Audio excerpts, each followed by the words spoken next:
At 10 years old, it was the awesome pretzel cart guy that truly started it all. The mayor of Flavortown selling hot pretzels, that's him.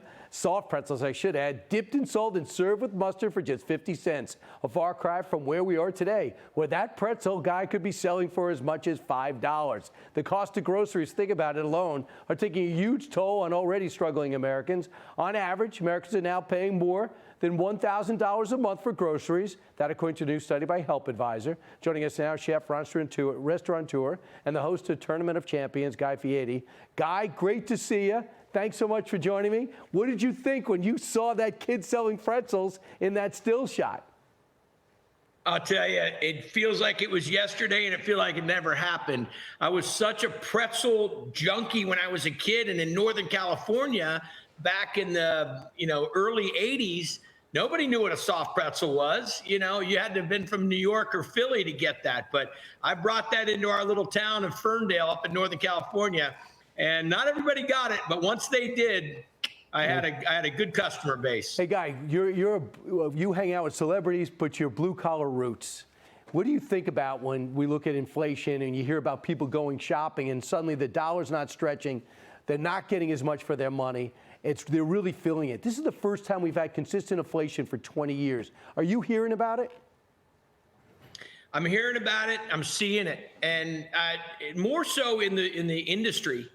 Looking at the pressure that's put on these mom and pop restaurants. When I go and do diners, drive-ins, and dives, the dollar isn't going as far as it was, and this is so tough. They don't have the buying power of the big corporations and the big franchise groups that are taking place, and they're really having to become creative. And we saw the pandemic, we lost some of our favorite restaurants. They just couldn't pull through. Sure. It's resourcefulness right now, and it's trying to figure out how to navigate these waters, because the consumer doesn't want to see the prices go up. We've seen what's been taking place there with minimum wages and so forth, which I believe are necessary.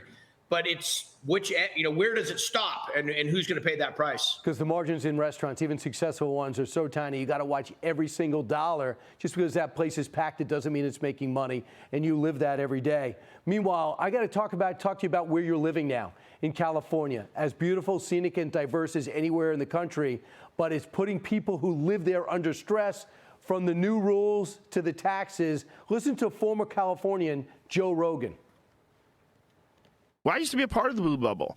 I was 100% a left-leaning person who lived in Los Angeles. I was 100%. I never voted Republican my whole life. But California went nuts, man. It's gone like full communist. It's out of its mind. So you lived there a long time. You said he's got a history there. Do you feel the same way? Because I know you got 2 homes in Florida, too. What's the difference? Well, there's so many fantastic aspects of California. It's a beautiful place to live. There's so much culture. As a chef living up here in the wine country, I'm surrounded by the farms and the ranchers and you name it. But there definitely is some question as to how it's being all handled. I mean, we're definitely in debt. We definitely have a lot of people going in a lot of different directions. That's the thing that's so hard to understand, is how a state that has so much to offer is going in so many different directions and has so many different people with so many different ideas of what should be taking place. I just wish we could just unify in what's going on. But that might be countrywide also. We might have that same situation going on where there's a lot of people that have very hard set fundamental issues of what they want, but just can't get everybody to go in the same direction with it. So I don't know. I love Florida. I'll tell you that. There's some really great folks there. I used to go there, or I still go there and do diners, drive-ins, and dives. Right. But going out there and spending some time with those folks, I mean, talk about all American. And I think that state, in my opinion, has a lot of people going in the same direction. And the great thing about that is they don't waste a lot of time bickering back and forth about how things should be done. They just kind of all move in a common direction and make good things happen. So they're making choices. So, Guy, the highlight, according to all reports, of all your Super Bowl experiences was seeing me last year. I will not be able to go to Las Vegas, but too much to your credit, you are going to have a huge Super Bowl party anyway. Tell us about your tailgate. Well, I don't know if it's going to happen now with you just dropping that crushing news. Listen, I'm a huge football fan. One of my favorite things, my team is, of course, the Raiders, and now we're in Vegas.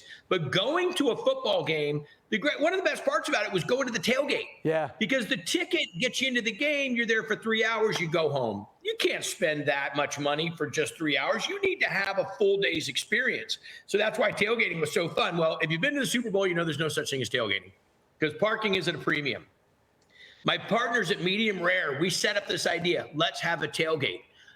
But you know what? Let's give it away. Let's make it free. All right. Let's bring great entertainment. Let's bring great food. Let's bring Triple D restaurants. Let's bring local restaurants. Let's get all of our friends, King's Hawaiian, Pepsi, Cash App. Let's get all these people to come together and throw a big event and let people feel the energy of the Super Bowl, but they don't have to buy a ticket. Now, last year we did it in Arizona for 10,000 people. We're going Vegas. You go Vegas, you go bigger, you go home. Right. So now it's 15,000 people. But the cool thing is we set up this cool VIP section. The VIP section is awesome, which you have your VIP tickets. All you got to do is come out to Vegas. You get all the booze, all the food. I'm bringing in celebrity chefs, Antonio LaFaso, Aaron May. We've got Diplo. We got Dustin Lynch doing the music. Nice. Great giveaways. Eli Manning's coming. Wow. Here's my favorite Manning, by the way. Take that, Peyton. I want to say this. For more information on Guy's Big Tailgate Party, go to guysflavortowntailgate.com. It's going to be awesome. And, of course, we have that still shot of me and you from last year. Guy, thanks so much. Guys, Tournament of Champions is back, too. All new season starts on Sunday, February 18th, 8 p.m. Eastern Time on the Food Network. Guy, always a thrill. Thanks so much. Never change your hair. Hey, Sean Hannity here. Hey, click here to subscribe to Fox News YouTube page and catch our hottest interviews and most compelling analysis. You will not get it anywhere else.